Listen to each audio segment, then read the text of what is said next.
What happens when one of the greatest music legends in history walks onto a stage nobody expected him to enter and leaves an entire audience speechless? Before we dive into this incredible story, make sure to subscribe to The Truth Narrator, smash that like button, and tell us in the comments, what is your favorite Beatles song of all time? Now let's step inside one of the most unforgettable moments in late-night television history.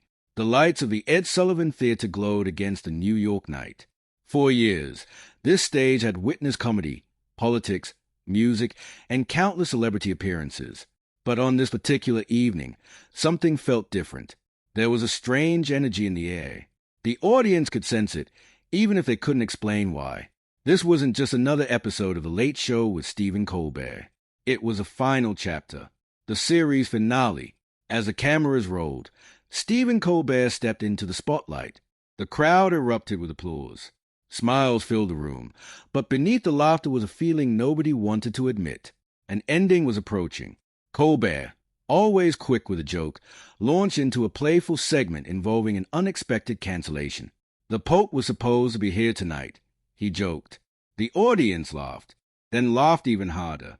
The absurdity of the situation created the perfect distraction. Nobody suspected what was waiting backstage. Nobody saw it coming. As the comedy continued, Colbert played along with the bit, pretending to navigate the disappointment of losing such a monumental guest.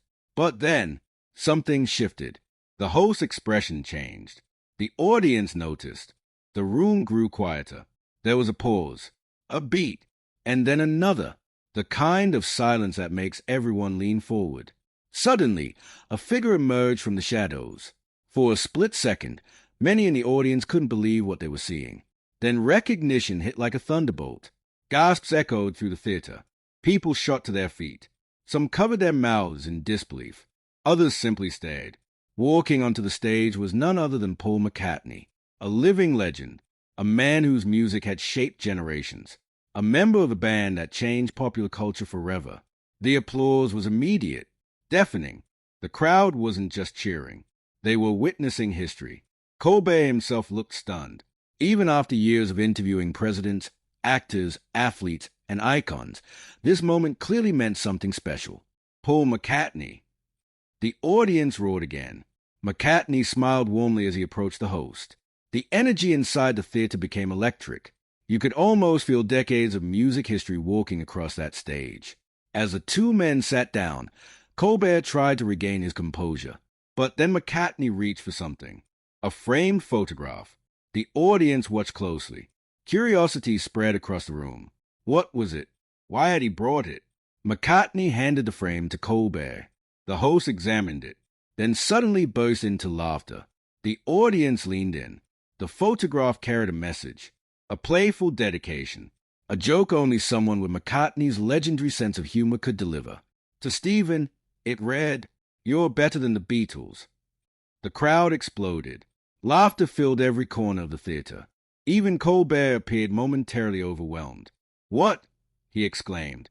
McCartney grinned. The audience loved every second of it. The exchange immediately transformed the interview from a typical celebrity appearance into something deeply personal. It wasn't just an interview. It felt like two generations of entertainment colliding. One represented television's modern era. The other represented music's most revolutionary chapter. And everyone watching knew they were witnessing something rare, something genuine, something impossible to recreate. But the biggest surprises of the night had not yet arrived. Because as the laughter settled and the conversation deepened, Paul McCartney was about to take everyone back in time. Back to a moment that changed his life forever. Back to the same building. Back to the same stage. Back to 1964. And what he revealed next would leave the audience hanging on every single word. The laughter slowly faded, but the excitement inside the theater remained almost unbearable. Paul McCartney sat comfortably in his chair, smiling as the applause finally settled.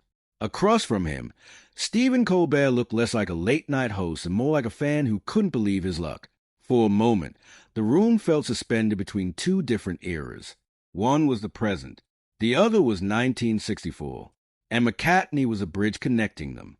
Colbert leaned forward. "You've been on this stage before," he said. The audience immediately understood what he meant. The famous Ed Sullivan Theatre wasn't just another television studio. It was sacred ground in entertainment history. Decades earlier, four young musicians from Liverpool had walked onto this very stage and triggered a cultural explosion that would forever change music.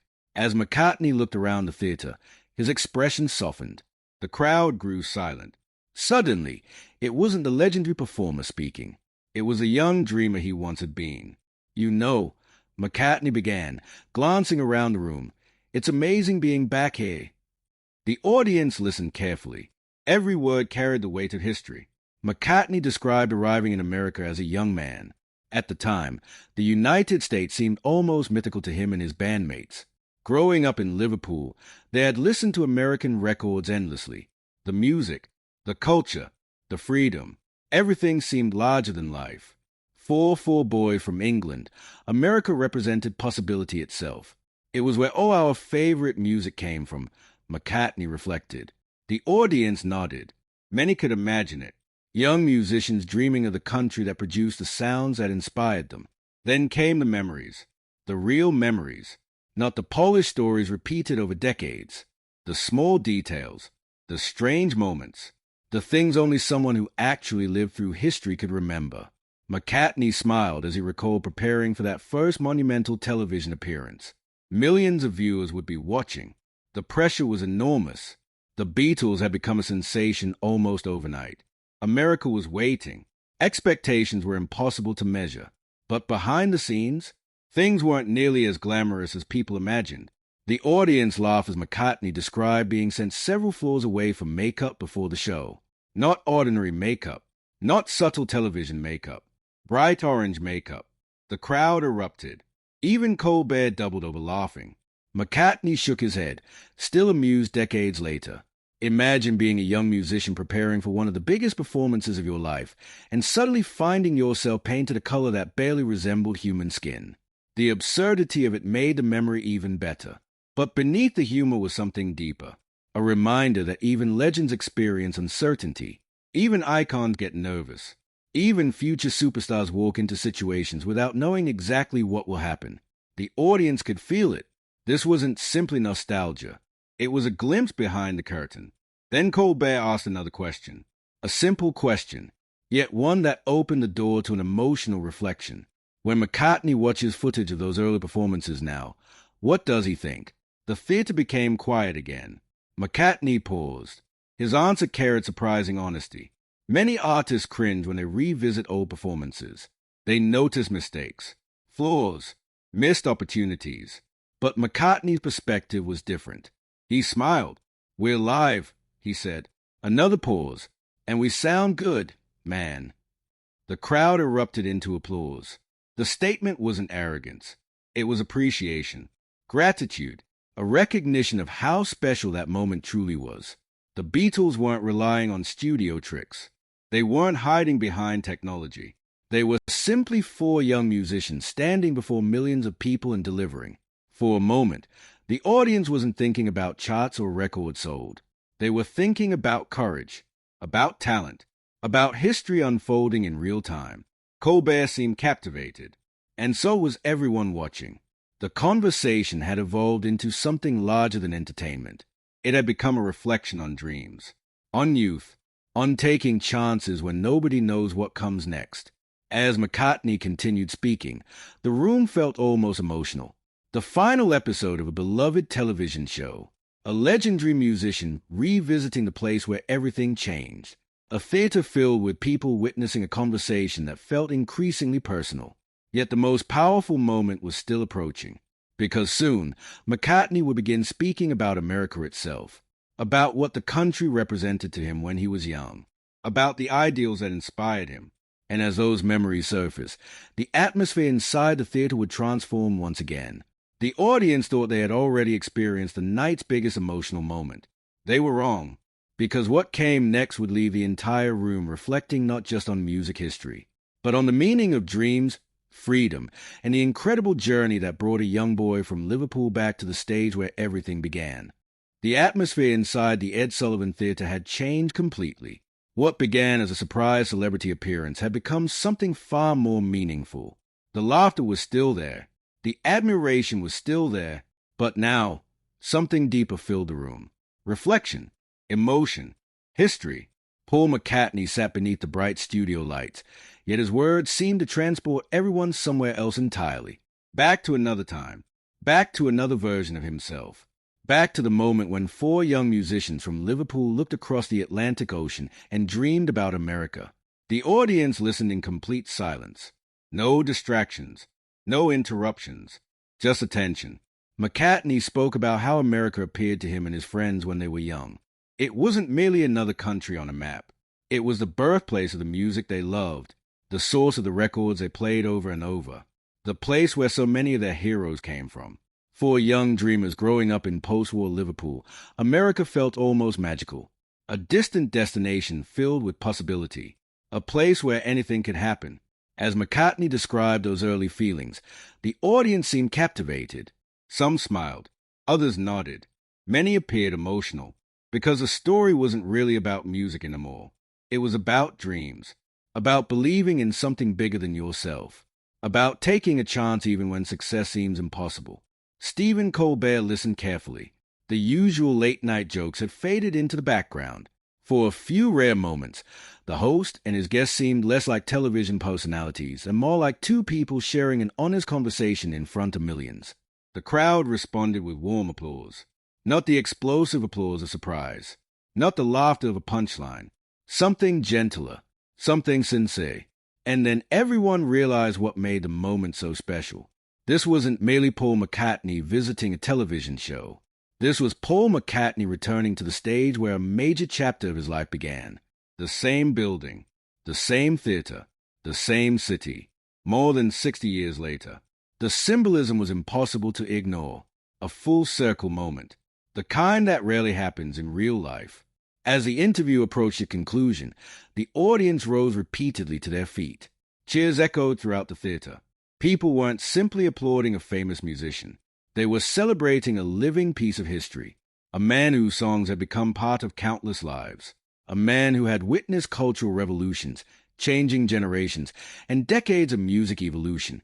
And yet, despite all of that, he still spoke with a warmth and humor that made the audience feel connected to him. The final moments of the conversation carried a bittersweet feeling. Everyone knew this was a series finale. Everyone knew this chapter was ending. And somehow, McCartney's appearance felt like the perfect farewell gift.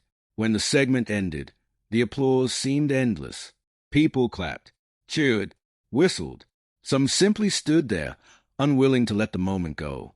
But the story didn't end when the cameras stopped rolling. In the hours that followed, social media exploded with reactions. Clips of the surprise entrance spread across platforms. Fans shared memories. Music lovers celebrated. Television audiences praised the emotional interview. Many called it one of the most fitting finale moments in late-night television history. Others focused on the incredible symbolism. The Beatles had helped define one era of entertainment on that stage. Now Paul McCartney had helped close another. Online discussions continued throughout the night. Viewers posted their favorite moments. The framed photograph became an instant fan favorite. The stories about 1964 fascinated younger audiences. Longtime Beatles fans revisited memories they hadn't thought about in years. And everywhere, one message appeared again and again. This was more than an interview. It was history, a reminder that some moments transcend television. Some conversations become memories, and some guests leave a stage having created something unforgettable. As the lights dimmed inside the theater and the final applause faded into memory, one thing remained clear. The surprise appearance had become one of the defining moments of the show's farewell. A bridge between generations, a celebration of music, a tribute to dreams, and a reminder that even after decades, certain stories still have the power to inspire millions. Now we want to hear from you. What was your favorite moment from Paul McCartney's appearance? Did his memories of 1964 surprise you? Or was the emotional return to the Ed Sullivan Theatre the highlight for you? Share your thoughts in the comments below. And if you enjoy dramatic celebrity stories, unforgettable interviews, and the hidden emotions behind iconic moments, make sure you subscribe to The Truth Narrator, like this video, and turn on notifications so you never miss the next explosive story.